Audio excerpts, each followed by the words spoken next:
በስመ አብ ወወልድ ወመንፈስ ቅዱስ አሐዱ አምላክ። ሕዝቢ እግዚአብሔር ከመይ ውዒልኩም አሜን። እቲ ሕያውን ለባህርን ዝኾነ እግዚአብሔር አምላኽና ካብ ድቃስ አንቂሑ ካብ ድኻም አጽኒዑ ካብ ሕማም አንጺሁ ስሙን ክንጸውዕ ቃሉን ክንሰምዕ ስለ ዝፈቐደ ስሙን ዘለዓለም ዝኸበረን ዝተመስገነን ይኹን። አኽሊልና ትምክሕትና ምኽንያት ድሕነትና ቅድስተ ቅዱሳን ድንግል ማርያም ስማን ዘለዓለም ይኽበር ይመስገን። ከም ፍቓድ እግዚአብሔር ንሎሚ እንመሃሮ አርእስቲ ኣብ መዝሙር ዳዊት ምዕራፍ 101 ፍቕዲ 24 ክሳብ 25 ዘሎ ሃይለ ቃል ክኸውን እዩ። እቲ ሃይለ ቃል ከም ዝስዕብ ክኸውን እዩ። ይትሰደኒ በመንፈቀ ዓመትየ ኣብ ፍርቂ ዕድመይ ኣይትውሰደኒ ዝብል አርእስቲ ሒዝና ክንመሃር ኢና። ዝምህር እግዚአብሔር እዩ፣ ዝምዕድ እግዚአብሔር እዩ፣ ምኽርን ጥበብን ዝገልጽ እውን እግዚአብሔር እዩ። እግዚአብሔር ክምህረና፣ እግዚአብሔር ክምዕደና፣ እግዚአብሔር ምኽሩን ጥበብን ክገልጸልና ቅዱስ ፍቓዱ ይኹን። ይትሰደኒ በመንፈቀ ዓመትየ ኣብዛ አርእስቲ እዚ መጀመርታ ቅዱስ ዳዊት ኣብ ከመይ ኩነታት ነዛ አርእስቲ እዚ ኢልዎ፣ ካልኣይ ፍርቂ ዕድመ ክበሃል እንከሎ መዓስ እዩ፣ ሳልሳይ ከዓ ኣብ መዝሙር ዳዊት ምዕራፍ 33 ፍቕዲ 21 ከምኡውን መዝሙር ዳዊት ምዕራፍ 115 ፍቕዲ 5 ዘሎ እናናጻጸርና ክንመሃር ኢና። ይትሰደኒ በመንፈቀ ዓመትየ ኣብ ፍርቂ ዕድመይ ኣይትውሰደኒ፣ ጎይታየ ዋሕዲ ዕድመይ ንገረኒ ኣብ ፍርቂ ዕድመይ ግን ኣይትውሰደኒ ይብል ቅዱስ ዳዊት። ንግረኒ ውህዶን ለመዋእልየ ይትሰደኒ በመንፈቀ ዓመትየ። ቅዱስ ዳዊት ኣብ ከመይ ኩነታት እዩ ነዚ ኢልዎ ወይ መዓሲ ኢልዎ እንተተባሃለ ቅዱስ ዳዊት 4 ጸላእቲ ነበርዎ። እዞም 4 ጸላእቲ እዚኦም ሞት ዘምጽእ መከራ ምስ ኣምጽኡሉ ዝጸለዮ ዓይነት ጸሎት እዩ። መዝሙር ዳዊት 17 ካብ ፍቕዲ 4 ክሳብ 5 እንተርኢና እንታይ ዝብል ኢና ንረክብ? ጎልያድ ውሂዛ ዓመፃ ሆከኒ፣ ውሕጅ ዓመፃ ዝኾነ ጎልያድ ሃወኸኒ፣ ናይ ሲኦል ዓማፂ ወይ ዝኾነ ሳኦል እውን ዓገተኒ ማለት መቃብር ዘውርድ ሞት ኣምፃኣለይ ዓገተኒ ይብል። አቤሴሎም መሳግረ ዓመፃ በፅሐኒ ከዓ ይብል። አቤሴሎም ሞት ዘምፅእ መከራ ኣምፃኣለይ ኢሉ ገሊፅዎ ከም ዘሎ እዞም 3 ጸላእቲ ዳዊት እዮም። ከምኡውን 4 ራፋይን እዚኦም ሞት ዘምፅእ መከራ ኣብ ዘምፅኡሉ ግዜ ዝበሎ እዩ። ከምኡ እንታይ እውን ንብል ቅዱስ ዳዊት ባዕሉ ንነብሱ ምስ ፈረዳ ኣብዚ ዝበሎ ጸሎት ይብል። መዓስ ንነብሱ ፈሪድዋ ዝብል እንተሎ ቅዱስ ዳዊት ንነብሱ ፈሪድዋ ነይሩ። ኣብ መጽሓፈ ሳሙኤል ምዕራፍ 12 እንተዳርኢና ቅዱስ ዳዊት ንባትሴባ ሰበይቲ ኦርዮ ምስ ተመነያ ተመኒውን ምስኣ ምስ ዘመወ ንኦርዮ ኣቕቲሉ ወሰዳ። ምስ ወሰዳ ሓደ መዓልቲ ነቢይ ናታን ናብኡ መፀ እሞ ከም ዝበሎ ሓደ ሃብታም ሰብኣይ ነበረ፣ ብዙሓት ከብትን ጠለበጊዕን ነበርኦ። ሓደ ድኻ ሰብኣይ ከዓ ነበረ፣ ካብ እንጀርኡ እትበልዕ ካብ ጽውኡ እትሰቲ ምስ ደቁ ዘዕበያ ሓንቲ ሽበን ነበረቶ። ነቲ ሃብታም ጋሻ መፀሞ ነታ በጊዕ ወሲዱ ሓረዳ በሎ። እዚ ምስ በሎ ዳዊት ብቁጣዕ ነደደ። እዚ ከም ዝገበረ ሰብ ሞት ከም ዝግቦ ብሕያው እግዚኣብሔር ምሕር ኣለኹ በለ እሞ 4 ዕፅፊ ገይሩ ከዓ ነቲ ሰብኣይ ክፈድዮ ይግቦ እዩ በለ። እዚ ምስ በለ ናታን እዚ ዝገበረ ንስኻ ኢኻ በሎ። ኣብ እስራኤል አንገስኩኻ፣ ሰበይቲ ኣንስቲ ጎይታኻ እውን ሃብኩኻ፣ ውሒድካ እንተ ዝኸውን መወሰኽኩኻ ነይረ፣ ስለምንታይ ንስመይ ሓሰርካ በሎ እግዚኣብሔር። እምበኣር ከምዚ ስለ ዝገበርካ እቲ ዝወለድካዮ ውላድ ክመውት እዩ፣ ካብ ደቅኻ እውን ሓደ ብሴፍ ክጠፊ እዩ፣ እስኻ እውን ካብ ንግስነትካ ን3 ወርሒ ብወድኻ ክትወርድ ኢኻ፣ ምስ ወድኻ ግን ከይትዋጋእ ኢሉ እግዚአብሔር አምላክ ንዳዊት አጠንቀቆ። እዚ ምስ በሎ ዳዊት ኣብ ደቂ እስራኤል ሞት ዘምጽእ ኃጢአት ዝገበረ ሰብ ኣብ ደገ ኢየሩሳሌም ኣብቲ ጎደና ኢየሩሳሌም እትወጸሉ ክሳዱ ኩዒቶም ይቐብርዎ እሞ ኣፍራስ ሰረገላታት እስራኤል ክረግጽዎ ናብኡ ይጎዩ። እግዚአብሔር እንተ ኣድሓኖ ይድሕን እንተ ዘይኮነውን በቶም ሰረገላታት እስራኤል ተረጊጹ ይመውት ነበረ። ኣብዚ ግዜ እዚ ዳዊት ክሳዱ ተቐቢሩ ኣብ ዝነበረሉ ግዜ ሰረገላታት እስራኤል ናብኡ ጋለቡ፣ ናብኡ ጎየዩ፣ ናብኡ መፁ እሞ ናብኡ ክመፁ እንከለዉ ቅዱስ ዳዊት ከምዚ እንዳበለ ጸለየ። نقرني وهدون لموائليه اتسدني بمفق عميتيه قويتاي واحد عدمي نقرني عفرق عدمي جن ايتو سدن اندابل صلي زمتو نداي صرا واغزيابير سمعو كم زبل لمنو سمعي خا صغر رؤسو اكو خيتتنكه ادحانو مزدحانو ابز غزي قدوس داويت انتاي بره ገስጾሰ ገሰጸኒ እግዚአብሔር ወለሞትሰ ባቱ ይመጣወኒ ተክሳጽስ እግዚአብሔር ገሰጸኒ ንሞት ግን እሕሊፉ አይሃበንን በለሞ ለሙንሕና እግዚአብሔር አምላኽ እንተገሰጸና ክሳብ ሞት ዘምጽ መከራ እንተገጠመና ከም ቅዱስ ዳዊት ንግረኒ ውህዶን ለመዋዕልየ ይትሰደን በመንፈቅ ዓመትየ ኢልና እንተጸሊና እግዚአብሔር ከድሕነና እሞ ከም ቅዱስ ዳዊት አፍርቅ ዕድመይ አይትውሰደኒ ዋሕድ ዕድመይ ንገረኒ እንዳበልና ናብ እግዚአብሔር ክንልምን ይግባአና እዩ። ፍርቂ ዕድመ ወዲሰብ ዝበሃል መዓስ እዩ። ፍርቂ ዕድመ ወዲሰብ ዝበሃል ብመንፅር ጉዕዞ ፍጽምና ክርአ እንከሎ ዕድመ ወዲሰብ ኣብ ሰለስተ ይኽፈል። እዚ ከዓ እንታይ ይበሃል? ወጣንነት፣ ማእከላውነት፣ ፍጹምነት ይበሃል። ወጣንነት ወይ ወጣንያን ማለት ሓደ ሰብ ኣነ ክመሃርየ ተማሂረ ኣብ ኣብንሳይ ክንሳሐ ተነሲሐ ምስጢረ ቅዱሳት ክሳተፈ ምስጢረ ቅዱሳት ተሳቲፈ ጽቡቕ ግብሪ ገይረ ኣብ ሰማያት ቤት ሃኒፀ ከዓ ንእግዚአብሔር ተዳልየ ክጽበየ ይብል ግንካ ኣይገብርን ኣብ ሃልዮ ዝነብር ሰብ እዩ እሞ ሞት መጽኡ ዝወስዶ እዚ ወጣኒ ይበሃል። እቲ ማእከላውያን ዝበሃሉ ከዓ ኣነ ክመሃርየ ይብሉ ይመሃሩ ኣብ ኣብንሳና ክንሳሒና ይብሉ ይንስሑ ድሓር ግን ምስጢረ ቅዱሳት ክሳተፈ ጽቡቕ ግብሪ ክገብር እሞ ከይገበሩ እንከለዉ ሞት ዘርክቦም እዚኦም ማእከላውነት ዕድመ ዘለው ተባሂሎም ይጽውዑ። እቶም ናይ መወዳእታ ኣብ ፍጹምነት ዘለው ወይ ፍጹማን ዝበሃሉ ግና ክመሃርየ ይብሉ ይመሃሩ ክንሳሐ ይብሉ ይንስሑ ምስጢረ ቅዱሳት ክሳተፈ ይብሉ ይሳተፉ እሞ ጽቡቕ ግብርን ሃይማኖትን ሒዞም ንመንግስቲ ሰማያት ድሉዋት ኮይኖም ዝጽበዩ እዮም እሞ ፍርቂ ዕድመ ወዲሰብ ዝበሃል ኣብ ወጣንነትን ከለኻዩ ጎይታዬ ኣብ ፍርቂ ዕድመይ ኣይትውሰደኒ ክብል ከሎ ቅዱስ ዳዊት ኣብ ወጣንነት እንከለኹ ንንስሓ ንፍረ ዝበቅዕ ግብሪ ከይገበርኩ እንከለኹ ኣብዚ ዕድመ እዚ ኣይትውሰደኒ እንታይ ደኣ ዕድመ ንስሓ መዋእል ንፍስሓ ሃበኒ እናበለ ዝጸለየ እሞ ንሕና እውን ከምኡ ኢልና ክንጽሊ ቅዱስ ፍቓድ ናይ እግዚኣብሔር ይኹነልና። ፍርቂ ዕድመ ወዲሰብ ዝበሃል ብኻልኣይ ክርአ እንከሎ ቅዱስ ዳዊት ኣብ መዝሙሩ ምዕራፍ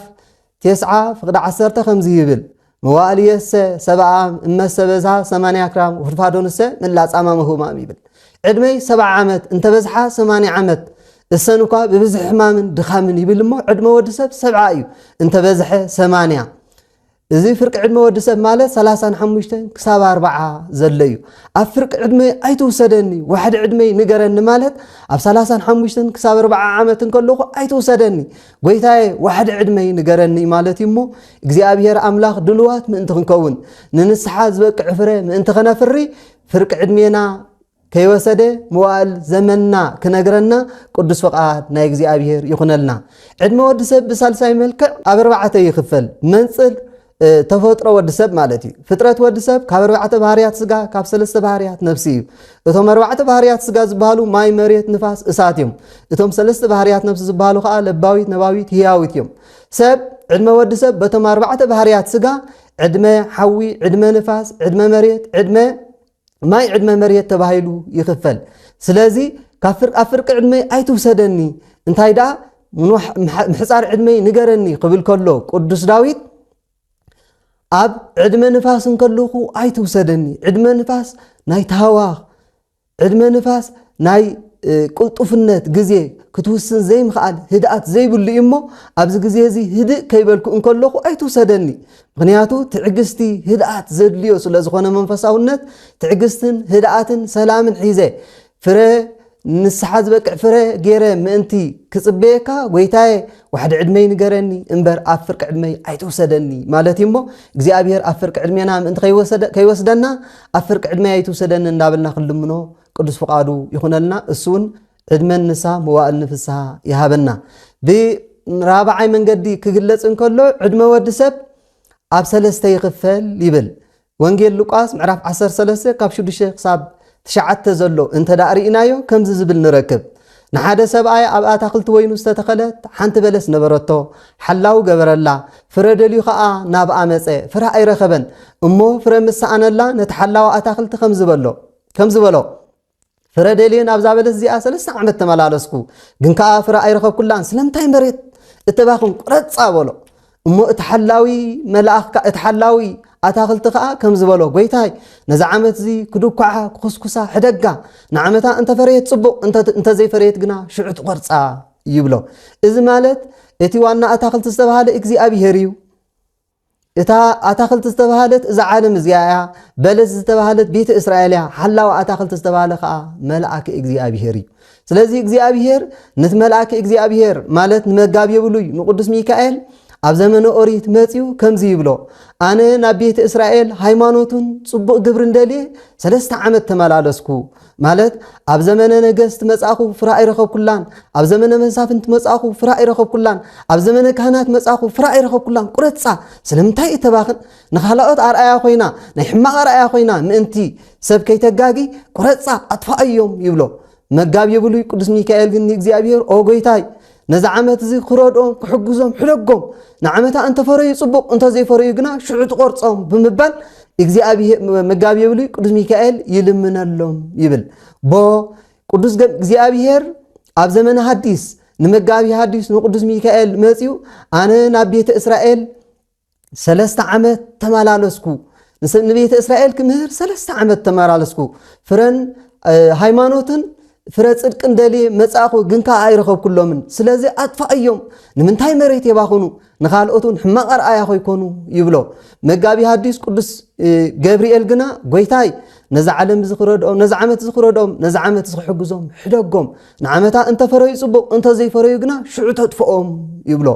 ቦ እግዚአብሔር ኣምላኽ ንሰብ ዓቃብ መልአኽ ኣለዎ ነተሐላው መልአኽ መጺኡ ካብዚ ሰብ እዚ ወይ ካብዛ ነፍሲ እዚኣ ፍረደልየ 3 ዓመት ተመላለስኩ ይብሎ ንሰብ ሓላው መልአኽ ኣለዎ ከምታ ኣብ ወንጌል ማቴዎስ ምዕራፍ 18 ገሊጽዎ ዘሎ መላእክቶም ገጽ ኣብ ሰማይ ዘሎ ኣቦ ይርኢ ኣለውሞ ካብዞም ንኣሽቱ ሓደ እኳ ከይትንዕቁ ተጠንቀቁ ኢሉ ገሊጽዎ ከም ዘሎ ሓለውቲ መላእክቲ ኣለውና እሞ ነተሐላው መልአኽ መጺኡ እግዚአብሔር ካብዚ ሰብ እዚ ካብዛ ነፍሲ እዚኣ ፍረደልየ 3 ዓመት ተመላለስኩ ግን ከዓ ፍራ ኣይረኸብኩላን ኣብ ግዜ ህፃንነት መጻኹ ፍራ ኣይረኸብኩላን ኣብ ግዜ ውርዝውና መጻኹ ፍራ ኣይረኸብኩላን ኣብ ግዜ እርግና መጻኹ ፍራ ኣይረኸብኩላን ስለዚ ቁረፃ ኣጥፋእያ ንምንታይ መሬት እተባኽን ንኻልኦት ሕማቕ ኣርኣያ ከይትኸውን ይብሎ ነታ ዓቃብ መልአክ እታ ዓቃብ መልአክ ከዓ ጎይታይ ነዚ ዓመት እዚ ክረዳ ክሕግዛ ሕደጋ ንዓመታ እንተፈረየት ጽቡቕ እንተዘይፈረየት ግና ሽዑ ትቆርፃ ይብሎ ቦ እግዚአብሔር ኣምላኽ ንኣበ ንስሓ ይብል ንኣበ ንስሓ መጺኡ ካብዛ ነፍሲ እዚኣ ፍረደልየ 3 ዓመት ተመላለስኩ ይብሎ ግን ከዓ ፍራ ኣይረኸብኩላን ቁረፃ ፍለያ ካብ ህዝባ ፍለያ ስለምንታይ መሬት እተባኽን ንኻልኦቱን ሕማቕ ኣርኣያ ከይትኸውን ይብሎ እታ ኣበ ንስሓ ጎይታይ ነዚ ዓመት እዚ መኺረ ምሂረ ምዒደ ጽቡቕ ፍረ እንተፈረየ ጽቡቕ እንተዘይፈረየት ግና ንዓመታ ይፈልያ የውግዛ ይብሎ እሞ እግዚአብሔር ኣምላኽ ኣብ ግዜ ውርዝውና ማለት እንደቂ ተባዕትዮ ኣብ ግዜ ጉብዝና እንደቂ ንስቲኻ ኣብ ግዜ ውርዝውና ምስ በጻሓ ከለዋ ዘሎ ግዜ እዩ እሞ ኣብዚ ዕድሜና እዚ እግዚአብሔር ከይቀዝፈና እግዚአብሔር ከየርሐቀና እሱ ጉንዲ ወይኒ እዩ ንሕና ጨናፍሪና እሞ ካብቲ ጉንዲ ወይኒ እንተደኣፈሪና እንተተፈሊና ስለእንነቅጽ ንእግዚአብሔር ኣምላኽ እግዚአብሔር ይትሰደኒ በመንፈቅ ዓመትየ ንግረን ውህዶን ለመዋእልየ እናበልና ክንልምኖ ቅዱስ ፍቃድ ናይ እግዚአብሔር ይኹነና ከምኡውን ብሓምሻይ ደረጃ ወቕቲ ዕድመ ወዲ ሰብ ብወቕቲ ይምዘን ይብሎ ብወቕቲ ይግለጽ 4 ወቕቲ ኣለውና ወይ 4 ሲዝን ኣለውና ንሳቶም ከዓ ጸደይ ክረምት መጸው ሃጋይ ይባሃሉ ጽድያ ክረምት ቀውዒ ሓጋይ ይባሉ እዚ ዘለናዮ ዘመነ ክረምቲ ዘመነ በረከት ወርሃ በረከት ተባሂሉ ጽዋዕ ዘለናዮ ግዜ እሞ ኣብዚ ዘመነ ክረምቲ ከዓ በፍርቂ ዕድመ ወዲ ሰብ ይምሰል ከመይሉ እንተተባህለ ኣብ ዘመነ ክረምት ዘራእቲ ተዘሪኦም ቆጽላ ኣውጽኦም ጎርፋዕፋዕ ምስበሉ እንከለው እዩ ፍረ ከይሃቡ ቀውዒ እንተደኣ ኣርኪቡ ወይ መጸው እንተደኣ ኣርኪቡ ብኡ ይነቕጹ እሞ ኣብዚ ዕድመ እዚ እንከለኹ በቲ ዘመነ ክረምት ዝምሰል ዕድመ እንከለኹ ብጭቃን ጨፈቃን ማለት ብሰልሚ ሓጢያት ተታሒዘ እንከለኹ ኣይተውሰደኒ እንታይ ደኣ ዋሕድ ዕድመ ይንገረኒ ንግረን ውህዶን ለመዋእልየ ይትሰደኒ በመንፈቅ ዓመትየ ዝብሎ ዘሎ ነዚ እሞ ኣብ ዘመነ ክረምት ክንጽልዮ ዘለና ጸሎት ኣብ ዘመነ ክረምት ክንልምኖ ዘለና ልመና ናብ እግዚአብሔር እዚ ጸሎት እዚ እዩ ኣብ ፍርቂ ዕድመይ ኣይተውሰደኒ እናበልና ንእግዚአብሔር ክንልምኖ يقبأنا أمو لما أنا سمعي إجزابير كأ علم النساء موال نفسها كبنا قدس فقادو يخنلنا نبتخال أي نوسار استنكيل اتخال أي نوسار است نمنتا يقدس داويد أفرق علمي يتوسدني زبزلو انت رأيلنا كمتي يعقوب زسروق وي أبا أبراهام زباله قدس أبا منوكس أما صحف منوكسات قليس وزلو قدس يعقوب زسروق حسان كله أب زبانا ديو تحازيلو ان كله خنزيلو نابي እግዚአብሔር ጸለየ አንሰ እፈርህ ሰለስተ ግብራተ ይብል أنا سلست نجارات فرح يبل آتي ساعة نفس امسجا اتقدميتي نفس خاب سجا تفلا إن كلا وكالئيت قويم قدمي اجزي اتخالئيتي أبقد مقويتا قوم كله وسالسي ساعة فتح عليه اتسالسي تخا فرده وهاب إن كله يبل سلست نجارات أزين زفرحة زينين هسان كله يا يقبض سروق عب زبانا ديو خينو عب حقفة ديو خينو زبلن ينمو زين أزين زفرحة سلزخنا أبز جزيزي مغنياتو نفس خاب سقط في اللي انكلا أبقد مقويتا خنقوم انكلنا مع تفردي الزين زفرحة انمو نزيز بكع فري حزنا من انت غنركب نزيز بكع منفساونت حزنا من انت غنركب نزي اب فرق عدميني ايتو سدني تايدا واحد عدمي نقرن نابلنا كل منو زلنا اذا مالت انتاي مالتيو ساعة نفس امسقا يفرح ديو كمي انت التبالة هو يفرحيو مغنياتو ساعة نفس امسقا ناي حاتانن ناي صادقانن تباهيلو اب كل تيخفل مزمور داويد معراف 33 فقد 21 انت دارينا موتو لحاط صواق يبل موت حاط فنفونيو يبل اب قدمي እግዚአብሔር موت حاط فنفونيو كمون اب مزمور داويد معراف 115 فقد 5 ترينا موتو لصادق كبور بقدمي እግዚአብሔር يبل موت صادق اب قدمي እግዚአብሔር كبور يبلو موت صادق كبور يو موت حاط اغنا فنفونيو أمو سلامتا يموت حات فنفن تباهيلو نزس لزرايم قدسان أبوتاتنا نزس لزكوريم أبوتاتنا أفرق علمي أيتوسدني زبد زلو مت حات فنفني استباهالو المقنيات أبترغامي أكريون كلنا حات كموتن كله يبل ملعكموت سلم مفره يبلو سلمن زفرحن سلموغت مفره ومدنقص وين يبلو سلم قص كينو زفرحن زرعدن يمتص امو نتا نفسي الرأيا بزم السرأيا خا دم ينقص اسم نفس تحضر استدم شعو نفس ابدم تحضر يامو دم مسنقص نفسي بفرحات برعدي تفلى يبل نزم بقاريو انسي نفس خابس كتفلى انكلا ازي فرح زبل يعقوب زسروق ويا ابا ابراهام نزي امو نحناون نفسنا كموت ناي حاطان انت غيتخون زفرحن زرعدن زخونه صلااسن ملائكه مسرعيا بفرحن برعدن انت غيتفله تايدا بحاغوس بدستا انت كتفله نابي እግዚአብሔር انتاي لنا خنصللنا اتسدن بمفقامتي مغنياتو مصادقان حاغوسن دستانيو نفس كتفله انكلا بدستا ياتفله كميلا تفله يبلمو مصادقان غنا ماعزا ገነት ይብሎ እጽዋት ገነት ፉሉ ሽቱ ማዓዛ አለው ማቅዳስ አስናቲዮ ሱጋሚ አንድም ታገሊጽ ወኸም ዘሎ ማዓዛ እጽዋት ገነት ክሳብ 6 ወርሒ ጉዕዞ ዘአክል ማዓዛ ሽቱ ዘለዎሚው ሽትት ይብሎ እሞ ከማዓዛ ገነት ምሰጭነዋ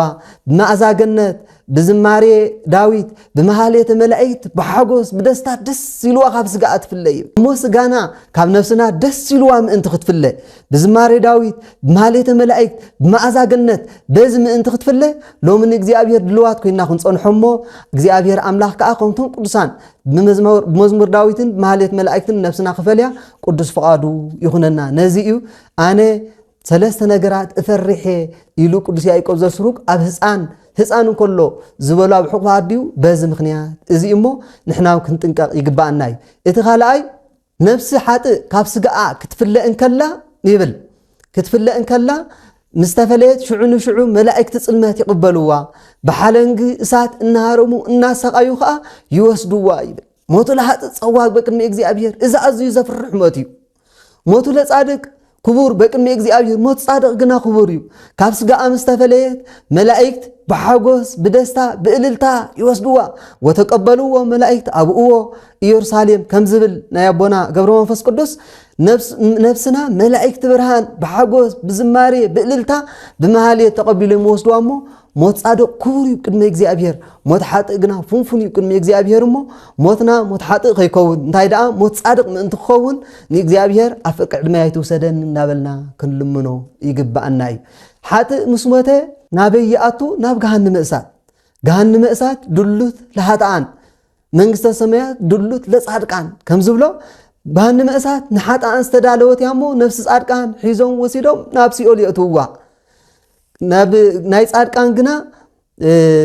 መንግስተ ሰማያት ንዑም ዝተዳለወት ያሞ ንግዚኡ ናብ ገነት ይእትውዋ ድሓር ግን ናብ መንግስተ ሰማያት ይእትውዋ ስለዚ ነዚኡ እቲ ቅዱስ አቦ አንሰ ፈር ሰለስተ ግብራተ አሃቲ ጻአተ ነፍስ እምስጋ ወካሊት ቀዊም ቅድመ እግዚ ወሳልሲት ጻአተ ፍትላልየ ኢሉ ገሊጽዎ ዘሎ ነዚ እሞ ሞትና ክቡር ሞት ከውን ናብ እግዚአብሔር ክንልምን ናብ እግዚአብሔር ክንጽሊ ይግባአና እዩ ዕድመ ምእንቲ ክህበና መዋእል ምእንቲ ክውስኸና እሞ ተነስሒና ነጽሂና ተቀዲስና ሃይማኖቱን ጽቡቅ ግብርን ሒዝና ምእንቲ ክንጸን ማለት እዩ ሞቱ ነዚ ቀዊም ቅድመ እግዚ ካይብል ኣብ ቅድሚ ጎይታ ምቁቃም ኣዝዩ የፍርሐኒ ይብሎ ይሄ ኣብ ቅድሚ ጎይታ ዳ የፍርሕ ድዩ ይሕጉስ እምበር እንተ ዝብል ሰብ ኩሉ ይኽእል ኸውን የፍርሕ እዩ ከመይሉ እንተ ዳኢልና ኣብ ካልኣይ መጽሓፍ እዝራ ምዕራፍ 7 ካብ 80 ክሳብ 100 ዘሎ ፍቅዲ ክርኢ ንኽእል ኢና ኣብዚ እንታይ ዝብል ነብይ እዝራ ነቲ ምስጢር ዝገልጸሉ ዝነበረ መልአክ እግዚአብሔር ከምዚ ይብሎ ጎይታዬ ሓንቲ ሕቶ ሓተካ በጃኻ መልሰለይ ይብሎ ምስ ሞትና ነፍስናስ ብኸመይ ክትፍለያ እንታይ ክትከውን ያ ቀልጢፍና ቀልጢፍ ኣብ ዕረፍት ቦታ ዕረፍት ዶ ክንኣቱ ኢና ወይስ ቀልጢፉ ስቃይና ክጅምር እዩ ንገረኒ ይብሎ እቲ መልአክ እግዚአብሔር ከዓ ከምዚ ይብሎ ስለምታይ ንነፍስኻ ምስቶም ናይ ዓማጽያን ትሕውሳ ኣለኻ ንስኻሲ እቲ ሕጂ ክገልጸልካ ዘይክእል ኣብ እቲ ልዑል ተዳልዩልካ ዘሎ ክቡር ቦታ ኣሎ እሞ ስለምንታይ ምስቶም ሓጣን ነፍስኻ ትቆጽራ ይብሎ እምበኣር ሕጂ ግና ነትሕተኻ ክነግረካ ይብሎ ነፍስ ሓጣን ካብ ስጋኣ ክትፍለእን ከላ ብኡንብኡ ትፍለእ እግዚአብሔር ነፍስ ሓጥእ ካብ ነፍሳ ክትፍለእ ምስ ኣዘዘ ምስ ተፈለየት ብኡንብኡ መጽያ ንፈጣሪኣ ናይ ክብር ምስጋና ተቐርብ ይብል ነፍስና ኩሉ ግዜ ካብ ስጋኣ ምስ ተፈለየት ናብ እግዚአብሔር ናብ ፈጣሪኣ ትኸይድ እሞ ናይ ምስጋና ናይ ክብር ምስጋና ከዓ ናብ እግዚአብሔር ተቐርብ ያ ናብ እግዚአብሔር ተቐርብ ይብላ ናብ እግዚአብሔር ነፍሳ ምስጋና ምስቀረበት ከዓ ሽዑኡ ይብል ነፍስ ሓጣን ዘዕርፋሉ ቦታ የብለንን ብጓህን ብስቃይን ብሐዘንን ኮለል ይብላ ስቃየን ከዓ 7 ደረጃታት ስቃይ ኣለዎን ይብል ስለዚ ነፍስ ሓጣን ዝሳቀያሉ 7 ደረጃታት ክህልወን እንከሎ ነፍስ ጻድቃን ከዓ ዝሕጎሳሉ 7 ማዕርጋት ሓጎስ ኣለዎን ኢሉት መልአክ እግዚአብሔር ይገልጾ እቶም 7 ደረጃታት ስቃይ ዝበሃሉ ቀዳማይ ይብል ነፍስ ሓጣን ነቲ ሕጊ እግዚአብሔር ይነጽጎ ፍጹም ይነጽጎ ይብል እዚ እቲ ቀዳማይ ስቃይ ይብሎ እቲ ካልኣይ ስቃይ ነፍስ ሓጣን እቲ እግዚአብሔር ንቅዱሳን ዘዳለዎ ዓስቢ ይርእያ ይብለን ሳልሳይ ናይ ሓጥ ነፍሲ ካብ ስጋኣ ምስተፈለየት ማለት ምስሞተት ኣብዚ ግዜ እዚ ዋላ እኳ ብቁዕ ንስሓ እንተገበረት ናብ ህይወት ዘብጽሓ ኣይከውንን ህይወት ኣይትቕበልን ሕድገት ሓጢአት ኣይትረክብን ይብላ እዚ እቲ ካልኣይ ደረጃ ስቃይ እቲ ሳልሳይ ደረጃ ስቃይ ናይ ኣባይቲ ጻድቃን ብፍጹም ስቕታ ብመላእክት ክሕሎን ከሎ ይርእያ ይብለን ሓሙሻይ ደረጃ ስቃይ እሳተን ቀልጢፈን ከም ሳቀያ ይርድአን ወይ ይፈልጣ ይብል እቲ ሻዱሻይ እቲ ሻውዓይ ደረጃ ስቃይ ዝበሃል ከኣኒ እዚ ኣዝዩ ዘፍርሕ ይብል ተን ነቲ ጎይታ ክብሪ ምስራኣያ በቲ ብህይወትን ከለዋ ዝገበረኦ ሓጢአት ይሓፍራን ይጣዓሳን ይብል እሞ በዚ ከዓ ብፍርሕን ብራዕድን የንቀጥቅጣ ይርዕዳ ይብለን እዚ ከዓ ኣብ መወዳእታ ፍርዲ ክህበኒ ኢሉ ነዚ 7 ማዕርጋት የምጻለን ኣብ ቅድሚ እግዚአብሔር ክትቀውም ከላ ነፍስ ሓጥእ بفرحي برعدي بمنقطقات يا اتقوممو اب قدمي እግዚአብሔር ክንቀውም ከለና ምእንቲ ከይንፈርሕ ከይንርዕድ ከይንንቀጥቅጥ ከይንሐፍር ሎምን እግዚአብሔር ንንስሓ ዝበቅዕ ፍሬ ምእንቲ ከነፍር ዕድመ ክህበና ይትሰደን በመንፈቅ ዓመት የናበልና ክንልሙኖ ይግባአና እዩ እቲ 7 ማዕርጋት ሓጎስ ዝብሎም ከኣኒ ንቅዱሳን ከዓ እግዚኣብሔር ከምዚ ይብሎም ይብል ነፍሲ ቅዱሳን ካብ ስጋኣ ተፈልያ ናብ እግዚኣብሔር ምስ መፀት ይብል ሽዑኡ ነቲ ናይ እግዚኣብሔር ክብሪ ናይ እግዚኣብሔር ምስ ረኣዩ ይሕጎሱ ይብል እግዚኣብሔር እውን ይቕበሎም ኣምላኽ ክብሪ እውን ይቕበሎም ይብል ምስ ተቐበሎም ከዓ ናብቲ 7 ማዕረጋት ሓጎስ የእትዎም እቲ 7 ማዕረጋት ሓጎስ ዝበሃል ቀዳማይ ይብል እቲ ኣብ ውሽጦም ዘሎ ክፉእ ነገር ብጽንዓት ብትብዓት ብድኻም ብስቃይ ስለዚ ሰዓርዎ ካብ ህይወት ናብ ሞት እውን ስለዚ ይወሰዶም እዩ ይብል ስለ ናብ ህይወት ምእታዎም እቲ ቀዳማይ ደረጃ ሓጎስ ዝበሃል እዚ እዩ እቲ ካልኣይ ደረጃ ሓጎስ ዝበሃል ከዓ ነፍሲ ናይ ሓጣን ዕረፍቲ ዘይብለን ኮለል ክብላ ክሳቀያ ከለዋ ምርኣይ እዩ ይብል እቲ ሳልሳይ ማዕረግ ሓጎስ ዝብሎ ቅዱሳን ብህይወት ስጋ እንከለው ሕጊ እግዚአብሔር ስለዝሓለው እግዚአብሔር ከዓ ብዛዕባኦም ጽቡቕ ጸብጻብ ከቅርብ እንከሎ ምፍላጥ ይብል እግዚአብሔር በኦም ጽቡቕ ጸብጻብ ከም ዘቅረበ ይፈልጡ ይብል እቲ ራብዓይ ማዕረግ ሓጎስ ዝበሃል ከኣኒ ቅዱሳን እቲ ብመላእክት ዝሕሎ ስፍራ ስቕታን ኣብኡ ኮፍ ኢሎም ከስተማቕሩ ከለው እዩ ይብል ናይ ዕረፍቲ ናይ ሓጎስ ደስታ ከስተማቕሩ ከለው ምርኣይ እዩ ይብል ሓሙሻይ ቅዱሳን ነቲ ነዛ ጽባብ ዓለም ሓራ ዝወፁላ ገዲፎማ ዝኸዱን ነታ ዝወርሱዋ ገፋሕ ዓለምን ክርእዩ ይኽእሉ ይብል ስለዚ ነቲ ንሰማያ ሰማያትን ከምኡውን ንምድርን ምርኣይ ይኽእሉ ይብል እቲ ሻድሻይ ማዕረግ ሓጎስ ዝበሃል ቅዱሳን ኣብዚ ማዕረግ ምስ በጽሑ ገጾም ከም ፀሓይ ይበርቕ ينጸባረቕ ከምቲ ብርሃኖም ዘይጠፍእ ከዋኽብቲ ከዓ ብርሃኖም ከምኡ ይደምቕ ይብል እቲ ሻውዓይ ማዕረግ ሓጎስ ዝበሃል ግና ኣዝዩ ዘሐጉስ ይብሎ እዚ ከዓ ምስ እግዚኣብሔር ኣምላኾም ገጽ ንገጽ ይረኣዩ እቲ ከዊነ እሳት ዝበሃል ወይነ ጽሮተ ስሉስ ቅዱስ ዝበሃል ማዕረግ ይበጽሑ ምስ እግዚኣብሔር ገጽ ንገጽ ይረኣዩ ይብል እምበኣር ከም ናይ ቅዱሳን ክኸውን ኣብ ቅድሚ እግዚኣብሔር ክቆሙ እንከለው ይብሎም ብእምነትን ብሓጎስን ብዘይ ፍርሕን ብዘይ ራዕድን ምስ እግዚኣብሔር ገጽ ንገጽ ይረኣዩ ይብል እምበኣር ኣብ ቅድሚ እግዚኣብሔር ክንቆሙ ከለና ብሓጎስን ብደስታን ምእንቲ ክኸውን ይትሰደን በመፈቃመት የለ ክንጽል ይግባአና እትራ ናይ መወዳእታ ከዓ ጻዕተ ፍትህ ላዕሊ ይብል ፍርድ ክወሃብ እንከለኹ ይብል ፍርድ መሃብ ኣዝዩ ዘፍርሕ ዛቲ ሳልሲት መፍርሂ ጥቀ ይብላ እታ ሳልሰይቲ ግና ኣዝያ ካብ ኩለን እተፈርሐ ምክንያቱ ሓንሳብ ነቶም ብሩካኑ ንኡ ብሩካኑ ለኣብዮ ንኡ ሃብየ ክብሎም እንከሎ ነቶም ሓጣን ከዓ ሁሩእ ምንየ ኢሉ እግዚአብሔር ኣምላኽ ናብ ፍርዲ ዝህበላ ተጣዒስካ ዘይትምለሰላ በኺኻ ዘይትናዘዘላ ነቢዕኻ ዘይትድበሰላ ስለዝኾነት እዚኣ እተፍርሕያ እሞ ነዚ ምእንቲ ክንፈርሖ ንሰዓት ፍርዲ ክንፈርሓ ከም ዝግባአና ኣዘዙነ ኣበዊነ ከመ ንዘከረሙ ለሰዓተ ጸዓተ ነፍስ እምስጋ ለሰዓተ ትንሳኤ ወለሰዓተ ፍትሒ ኢሎም ይገልጹልና ኣቦታትና ነዞም ሰለስተ ነገራት እዚኦም ክንዝክሮም ኣዘዙና ነፍሲ ካብ ስጋ ክትፍለእ እንከላ ከምኡ ከኣኒ ንመዓልቲ ትንሳኤ ንሰዓት ፍርዲ ክንዝክሮም ኣቦታትና ኣዘዙና ምክንያቱ ተዘክሮት እላንትን ግብራት ይመርሃነ ውስተ ምግባረ ሰናያት ነዘን ሰለስተ ነገራት እዚአን ምዝካር ናብ ጽቡቕ ሰናይ ናብ ግብረ ሰናይ ይመርሓና እየን እሞ ግብረ ሰናይ ምእንቲ ክንገብር ጽቡቕ ተግባር ምእንቲ ክንፍጽም ነዚ እናዘከርና ይትሰደኒ በመፈቃመትየ ንግረኒ ውህደን ለማኣልየ እናበልናን እግዚኣብሔር ክንዝክሮ እሞ እሱ ከዓ ዕድመን ንስሓ መዋእል ንፍስሓ ክህበና ቅዱስ ፍቃድ ናይ እግዚአብሔር ይኹነልና እግዚአብሔር ኣምላኽ ንዝነበረና ግዜ ባሪኹ ቀዲሱ ዝሃበና ክብርን ምስጋናን ንዕኡ ይኹን ምህረቱ ለኣብ ትዕግስቱ ለወልድ ፍሪቱ ለመንፈስ ቅዱስ ምሳና ይኹን ለዓለም ወለዓለመ ዓለም አሜን